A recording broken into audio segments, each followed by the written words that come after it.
So, today I'm joined by the wonderful, illustrious, hilarious, curly hair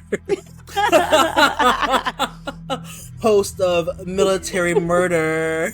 Hey! Give her flowers. Woo! And today she is helping me break down a very mysterious and frustrating case of a woman who committed suicide, in quotations, in the military. We're going to break this down, talk about it, and she actually has interviewed the sister herself on her own podcast, and we'll plug all that too, and she's just here to help me out with it. So let's get into it. So now, the mystery surrounding the death of Denisha Montgomery Smith has captured the public's attention along with the true crime community because it's very sus and it really makes not a lot of sense. The soldier herself had reported a physical assault to her chain of command and her family weeks prior to her death. And after a 12-minute video call of her detailing her assault and everything that happened, the question that arises is, did this assault have to do with her death? Was there a cover-up, or is this like a bad situation of circumstances?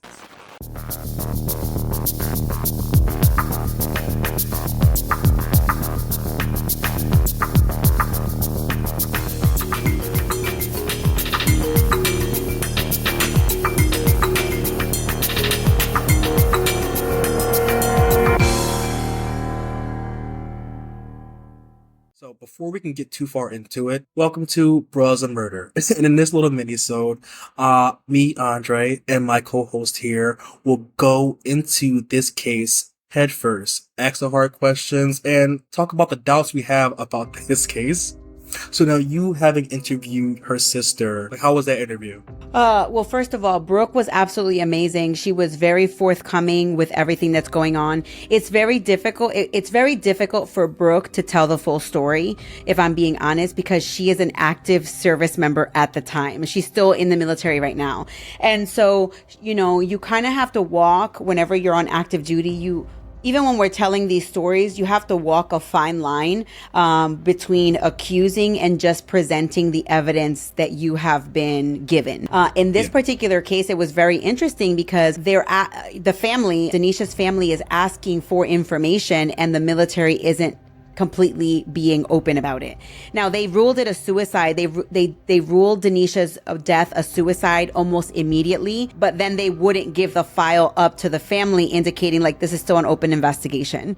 So it's kind of like, is it an open investigation or is it a suicide? Because if you've already claimed that it's a suicide and the case is closed, then just give it up. Now, of course, the family has gotten senators involved and basically asking for more information, asking for transparency. So I'm not surprised that the Army is wanting to hold on a little longer just to either, dot other I's and cross other T's. So before we get too far into it, let's backtrack and talk about the life of Denisha herself. So now, she was a dedicated military police officer and a loving mother of 3 sons. She had her own dreams and aspirations and basically was chasing her bag like anybody else who joins the military when they're young. We all got our Dark Childhood dreams. Yep. We're all trying to thrive and survive. And this took her all the way to Germany. Mm-hmm. Where was that her first deployment, right? Yep. So it was, I'm not sure. Is it considered a deployment? I'm not really sure, but yes, it was right out of her first. So she was right out of her first duty station, which was Fort Stewart.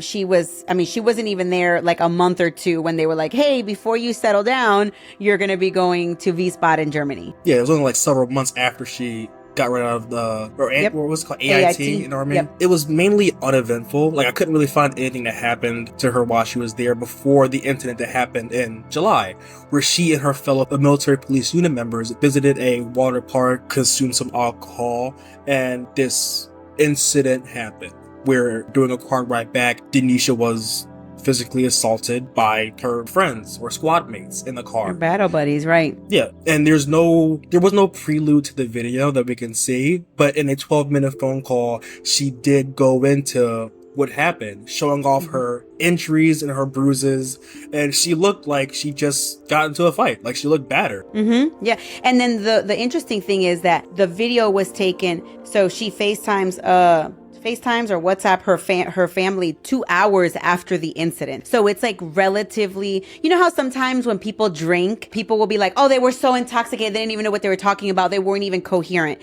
In this case, it wasn't like that at all, because we see Denisha 2 hours after this assault and she is completely coherent. She is telling the story. And then it's like weeks or months later, once the world starts learning about Denisha, that the actual video of the assault in the car, the physical assault, not all of it, but like a part of it makes way, and we start seeing it and we're like, oh crap, she was like really telling the truth. Yeah, and my thing is too, she's fighting for a reason, you know?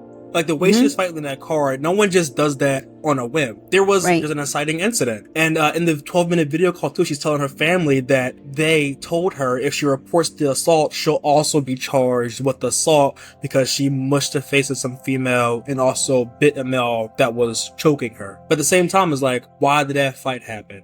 And was that fight investigated? Exactly. I think one of the weirdest things is, it could be argued. I think I've been following a lot of what went on social media and stuff. And some people are like, oh, they were just, one of the theories was, oh, Denisha was acting crazy and they were trying to get her into the vehicle. But the weird thing was when Denisha describes it, and also you can see in the video, is why anyone would have to cover her nose and her mouth at the same exact time. Yeah. And so hold her head down on his lap. Right. She's saying, I can't breathe. Like she's telling her family, like, I couldn't breathe. Like, I literally thought I was going to die, is what she says. And so I'm like, if they were trying to control her, then maybe just covering her mouth is one thing. I'm okay. Before anyone gets crazy, like, oh, I'm not condoning anything. But in my particular theory, my particular thing is, why were they covering her mouth and her nose? And if she's saying she can't breathe, she's a whole ass adult. She can't breathe. Let her go.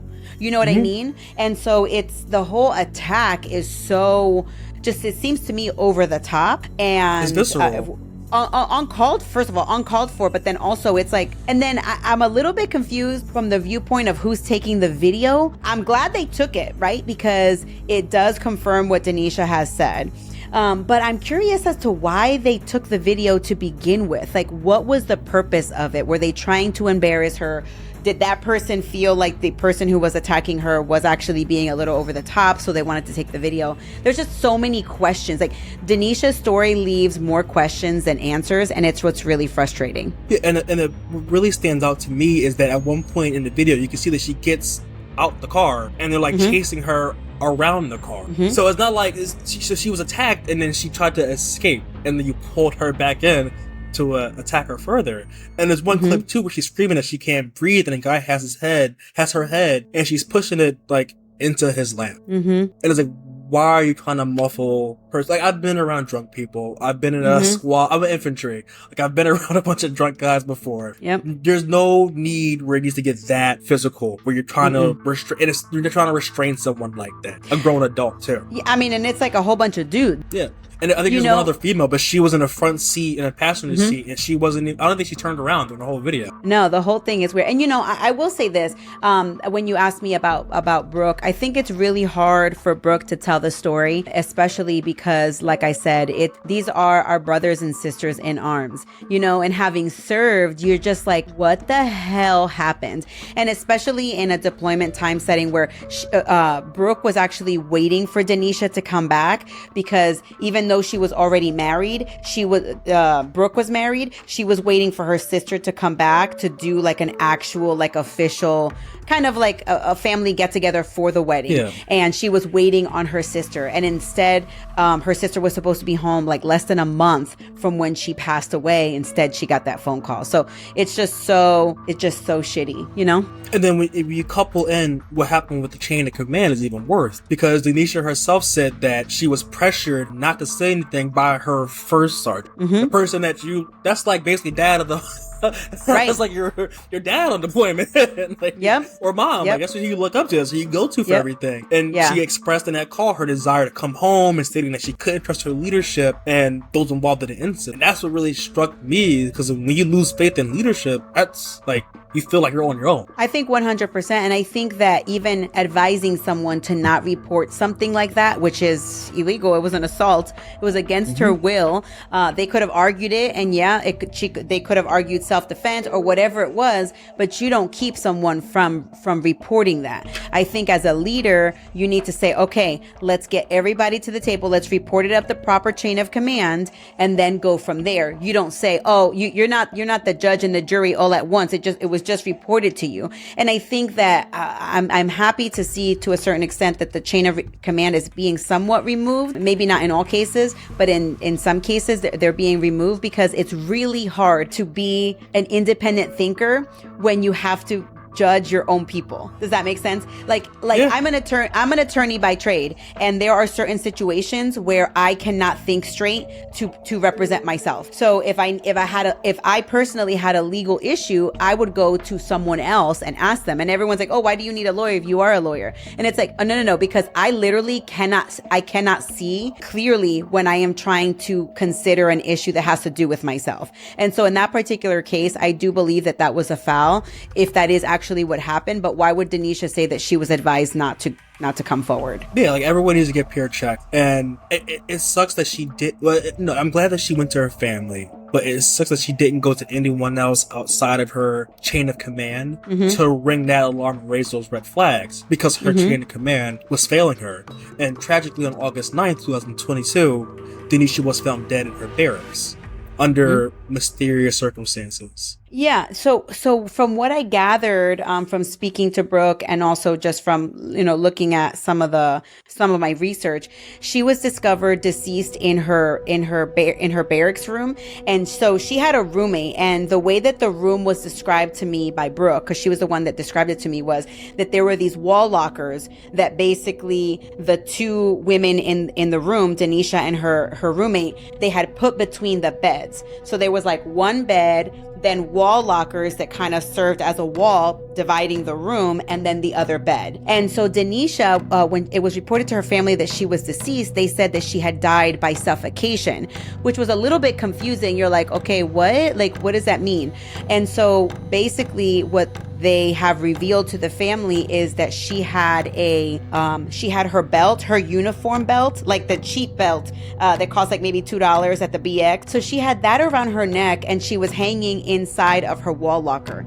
Now the wall locker isn't like super tall, and it's what I have heard through her sister was that her feet could actually touch the ground. And so it's very confusing as to, I think it's human nature, if you are, let's say you do want to end your life and you're like right on the cusp of dying, that if you can get yourself out of it, you will.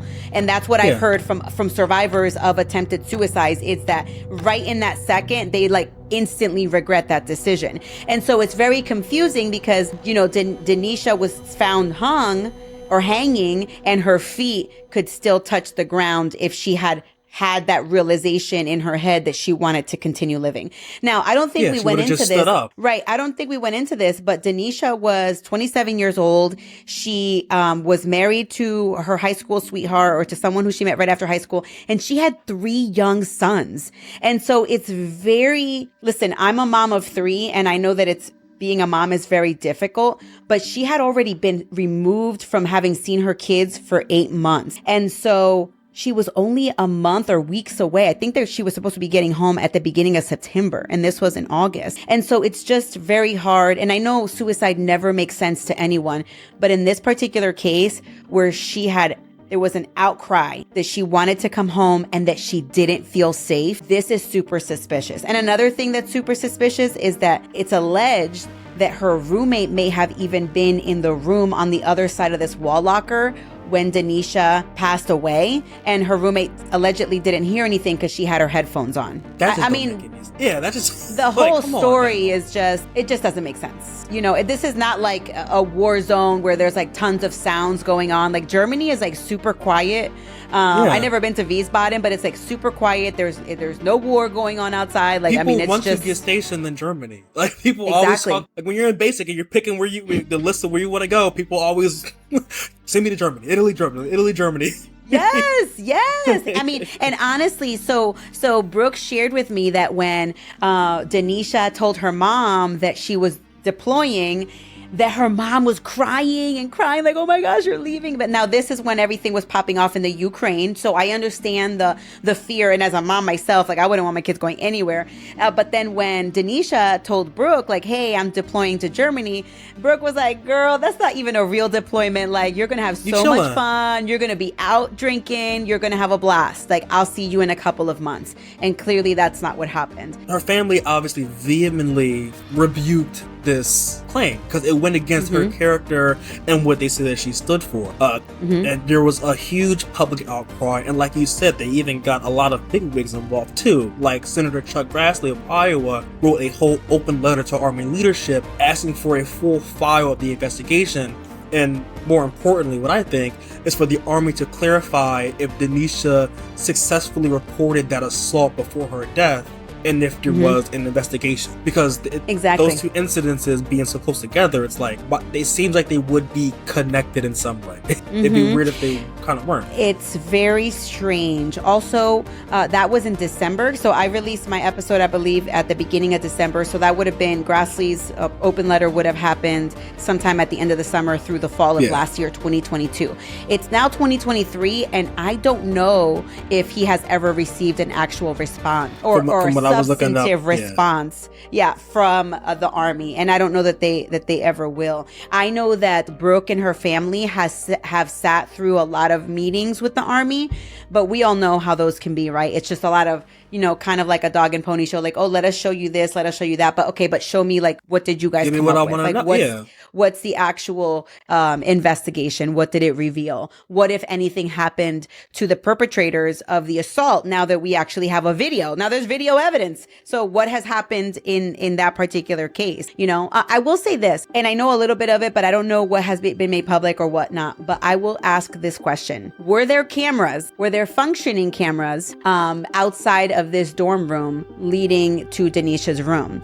And if there were functioning cameras that were not functioning on the night that this happened, why? Yep. I mean, because I have done these videos, and like I did TikToks on this, and there have been people that comment, oh, I was stationed there and there's cameras. Okay, where's the video? Where's the camera evidence? Where they at though? You know what I mean? And there's so much, it's just so much shadiness. And like I've seen this kind of discourse on online too, with people playing devil's advocate and saying, what if she was suicidal? I was like, all right, let's say she was suicidal. Obviously that incident with the car, if she's that inebriated where she's fighting her quote unquote friends, that's a red flag that, hey, she wasn't doing good mentally. If someone would have raised the red flag there, maybe they could have helped. Obviously her leadership still failed her either way. And if her leadership didn't fail her, she most likely would have still been here. Right. And I agree. People are always going to play devil's advocate because I feel like there are so many actual suicides where people did not see it coming, where you have someone who had everything seemed to be fine, and then all of a sudden there's like this open letter right before their suicide, and everybody around them is like, we literally did not see the signs. And I'm not saying that it's not possible. It's just in this particular case there are a lot of things that are very, very unusual. And you are correct. If we are supposed to be taking care of our people, then where was her care? And I'm not saying that every single time, I mean, there was recently this one thing where I'm not sure if it was a Marine or a soldier, but he basically cried to his mom. He joined one of the services. He was in boot camp and he hated it. He basically wanted to go home. Like they got like the Latino news involved, and like the mom was writing, and they're all over the news. And the kid actually got sent home. He got sent home, and I guess the military, like, they were like, you know what, we don't want no beef, let's just let him go. Yeah. And so there was a lot of comments that were like, he's making the military look bad. Like and I think it was a Latino kid. They were like, he's making Latinos in the military look bad.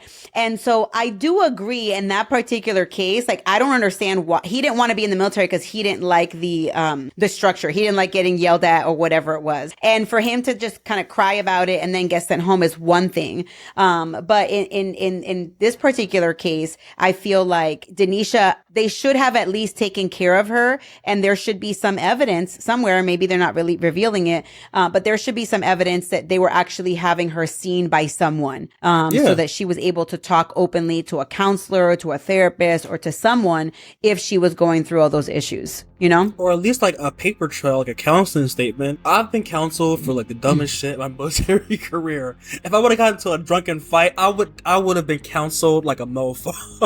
Yeah. Like, and even if you didn't get like an actual trouble, there would have been a paper trail that, hey, there was this incident. Like there would have been a paper trail. Yeah. People underestimate the power of paper. And I think it's so important. And there's so many, especially people from back in the day, they're like, man, I wouldn't have made chief, or I wouldn't have made 06 if I wouldn't have gotten written up when I was a young lieutenant, or whatever it is. But nowadays, I feel like people are so afraid to write people up because it's like, oh, one piece of paper, it's the end of your career. And it's like, we should be able to correct people's actions. Yeah. It's a corrective measure. Like when I was a sergeant, I would counsel you for the smallest shit, and I'll take a picture of it, put it in my phone, my Google Drive. Like, we gonna listen. I'm gonna remember this, and I want you to write me an essay too on what happened. Like, you ain't gonna forget. I want you to write remember every letter, a different color. It's very important. Anyway. Yeah. I mean, so Denisha's family refused to accept the official explanation of her death. They even hired an attorney and called for the FBI to take over her case, challenging the military's account, because it was some bullshit. And like you said today, this case still remains under investigation, and there's a lot of questions that we have that aren't answered. And I do want to say that if you are a military member and you are feeling suicidal, seek out for help. First off, like, call the Veterans Crisis Line, bring it up to your chain of command, or do what Denisha did when she was in trouble and called her family. And she asked them to record it too. That's the one thing I forgot to mention too. That in the video call, she told them to record it. And that's what speaks like a lot of volumes to me too, because she knew that she was in danger.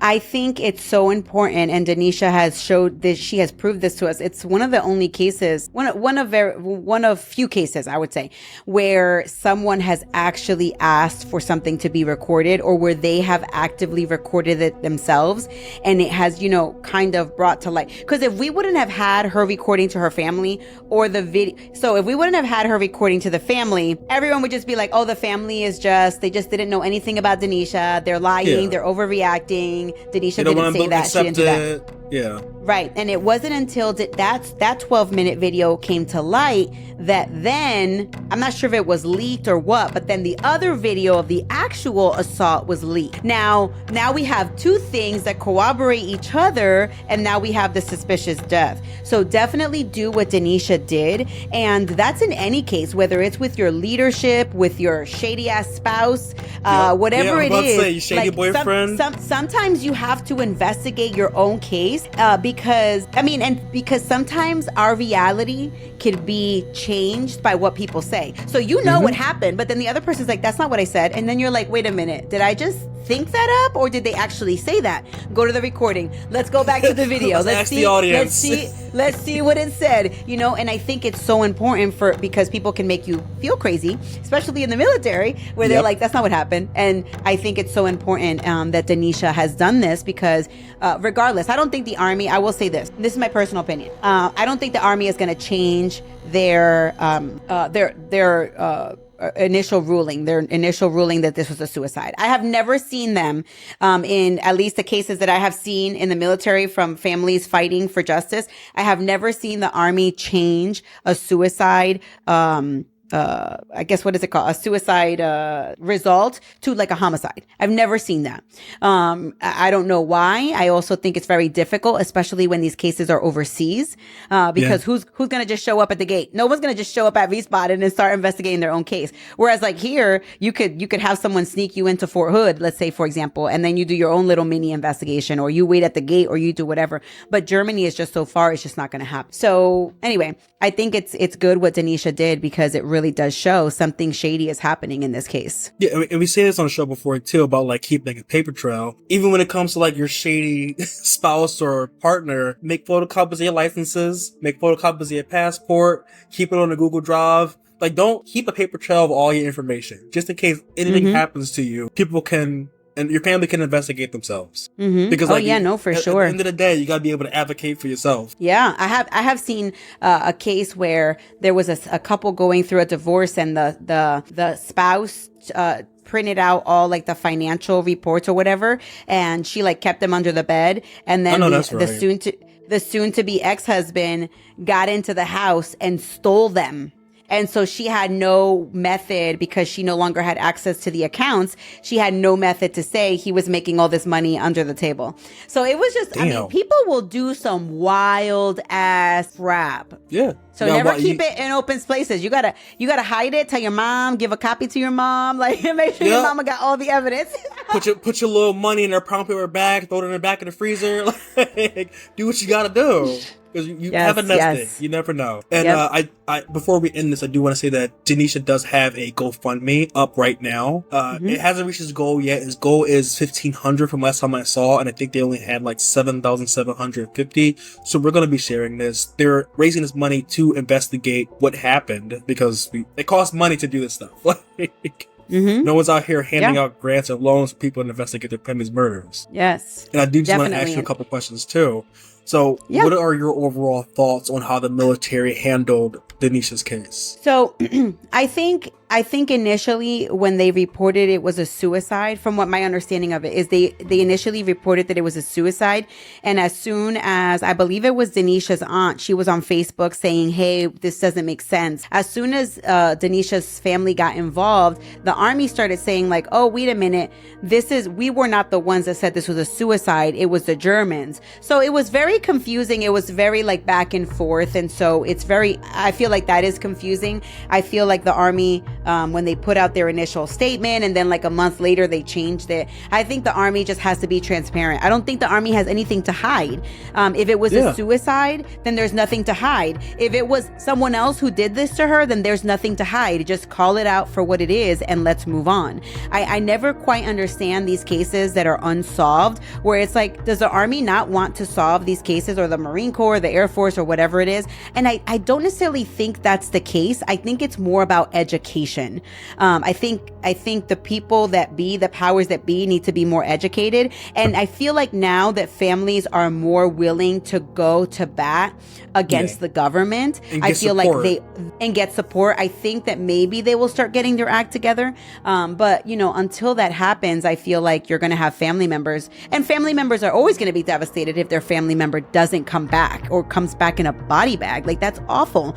But I think that the military needs to be more transparent with what the heck is going on during those investigations, and also give people, and I don't know if this is the case in Denisha's case, but I have heard in other situations where like a family member, and this could be even, I'm talking about people dying at war, where the army, or sorry, not the army, I'm not picking on the army, where any branch of the military, where the person will pass away from natural causes or whatever it is, and then the family back home expects to get a box with all the things that they had taken with them, and they will only get a couple of things. They won't get everything, and the army will, or the, keep saying the army, but the military branch or whatever, they would just be like, oh, we only sent back what was necessary. And it's like, what? Yeah. Like, I know how you like, know what's necessary. Exactly. There are certain things that they won't send back, like anything that could be embarrassing to the family or anything that whatever. But I do think that is, I mean, a little bit interesting. Like, just send it all back and let the family decide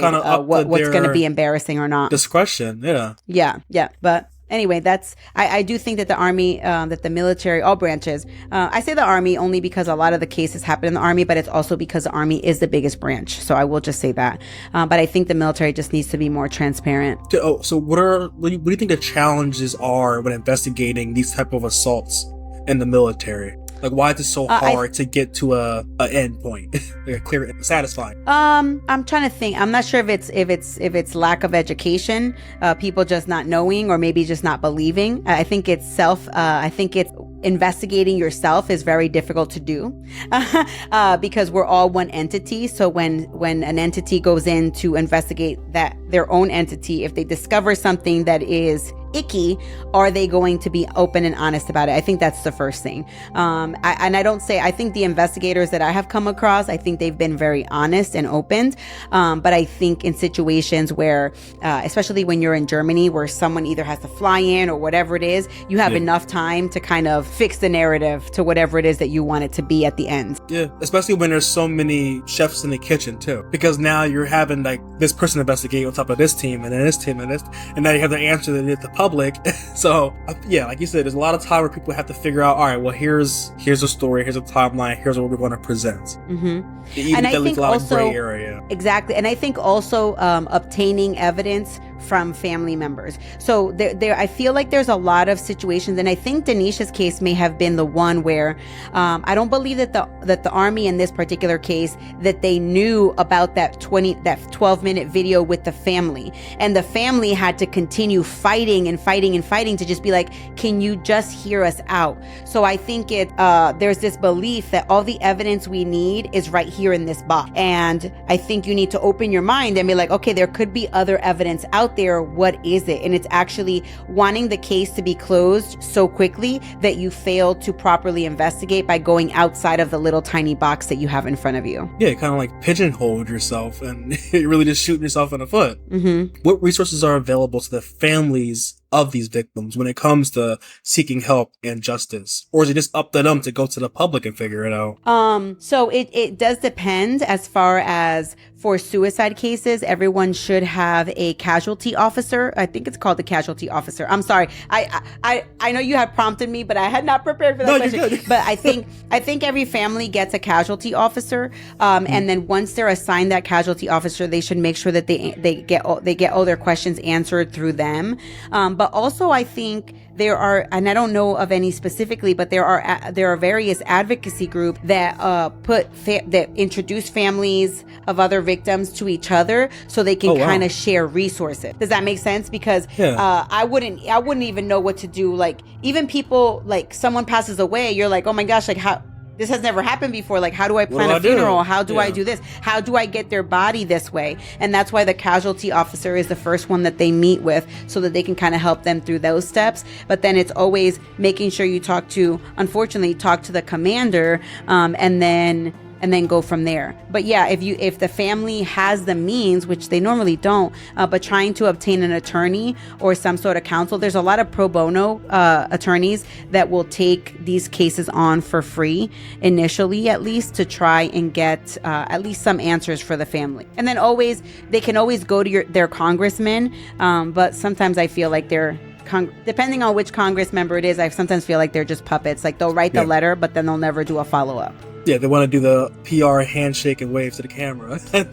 My last question for you. What are your hopes for Denisha's case? Well, I hope that, I feel like there have been enough meetings with the family that maybe one day or at one point the family will be able to openly and freely discuss the case. I feel like the case has been kind of muffled for the last several months. And I mean, because really, since I covered the case in December, I haven't seen much happen. I know that, like, you had reached out to me and you're like, hey, did you cover this case? And I was like, wow. I was like, it seems like a lot of people are now hearing about Denisha for the very first time, even though this happened over a year ago. Yeah, this is my first time seeing about it on Twitter, and I was like, how the fuck have I not heard about this? Yeah, and so it had been kind of going around as soon as it happened, and then in the fall, and then I covered it in December. I know another podcast covered it in either December or January, but then it almost like went silent, and I was like, what is going on with these cases? And so my hope is that when the family can speak openly about it, that somebody that was in Germany and was involved, that they will come forward and give more information that can then either they can reopen the investigation or at least give the family some sort of closure. Yeah, and that's all they've been asking for. In your interview with Brooke, was there any sort of a message or anything significant that she wanted to say to the public about her sister? Well, besides the fact that she misses her sister terribly, and, she thinks it sucks for her nephews, right, who they have to grow up without a mom, but they do have a lot of family support. I think her big thing was continue to share Denisha's story, right? Because if we stop sharing Denisha's story, then it just kind of becomes, like an urban legend, and people are like, did that really happen? Is that really a thing? But the more we continue to share Denisha's story and keep her out there, the more that other people and possible victims will learn about the cases. And then who knows, if they learn the people who were in the vehicle and this person says something or does something later, that they will come forward. Of course, she also wants anybody who knows any information to come forward to investigators so that they could properly, investigate the case. Yeah, that's all we can ask for. Now, if you want a deeper and full run through on this case, please check out Military Murder. Mama Margot is amazing. If you can't tell already, her personality is electric. Thank you.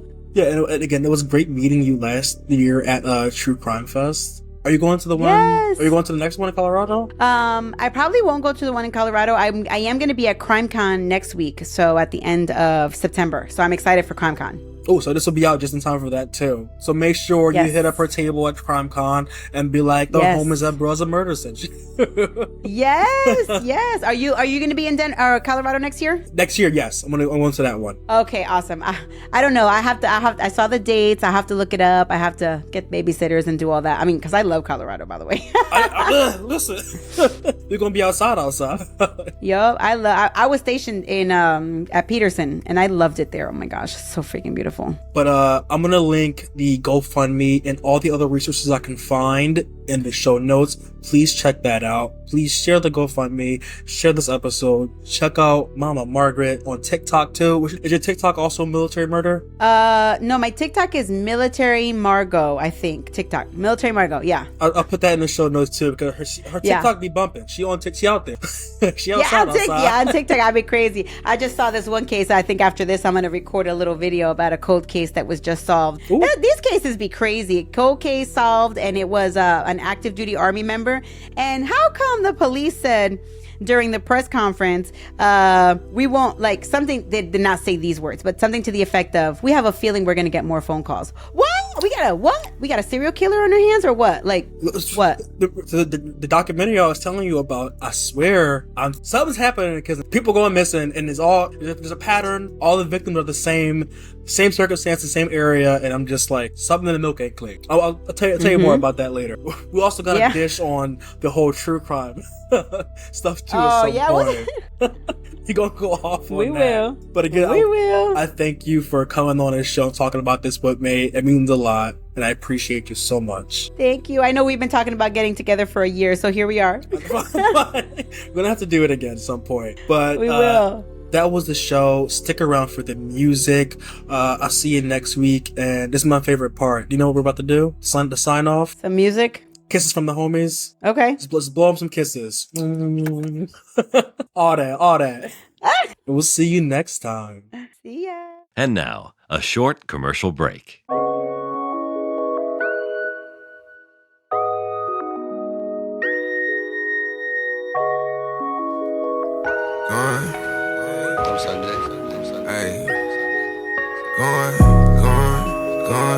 Going. I act like I don't be knowing, but I be really knowing. I don't let nobody borrow, I don't fuck with on. I just busted out the pack, I better burn a blowing. Going. I act like I don't be knowing, but I be really knowing. I don't let nobody borrow, cause I don't fuck with on. I just busted out the pack, I better burn a on. Oh, stress deep, I seen it all, impress me. Let's see. Why this shit more you, and less me. Let's see. I can see more views, blessings. Let's see. I'm in Brooklyn with 8 packs of the best seat. Damn.